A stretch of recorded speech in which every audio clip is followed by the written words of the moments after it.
Hey everybody, welcome to another GageBert Fitness video. Today I'm going to be walking you through how to perform the perfect push-up.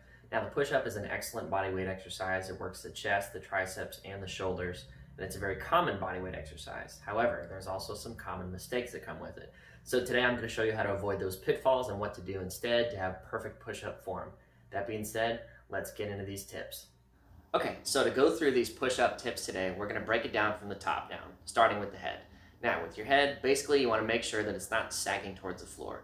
Reason being is you're going to give yourself the illusion that you're getting proper depth on the exercise when you're actually not. Your chest will still be several inches off the floor.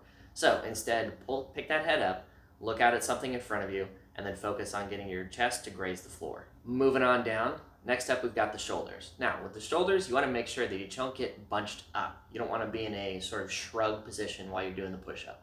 This is hard on your shoulders, and it takes the load off of your muscles and puts it onto your joints, which is always a bad thing in exercise. Okay, next thing on down, we're going to look at the chest and the arms together. So your chest and your arms serve as a great range of motion check for the push-up. With your chest, you want to make sure that your chest grazes the floor when you get to the bottom of the rep, and when you come up to the top, you want to make sure your arms come to a lockout. This will ensure that you're getting the maximum benefit out of the exercise. Okay, moving on down. So next we're going to talk about the elbows and the hands. Now, the elbows and the hands being placed properly is critically important to protecting the long-term health of your shoulder when you're doing push-ups. The last thing you want is to damage or injury to your shoulders because you're doing the exercise with improper form. So, with your elbows, you want to make sure you're flared out about 45 degrees. And it's actually very common for people to flare out closer to 90 degrees, and this puts unnecessary strain on the shoulder joint. In order to enable that proper elbow flare at the 45-degree angle, pay attention to your hands. So if you have your hands turned in, you are more likely to be at that 90-degree angle that's going to be so straining on your shoulders. So instead, flare your hands out a little bit, about 5 degrees each. All right, next we're going to talk about the core and the hips. So similar to a plank, when you're doing the push-up, you want to make sure that your body is in a straight line.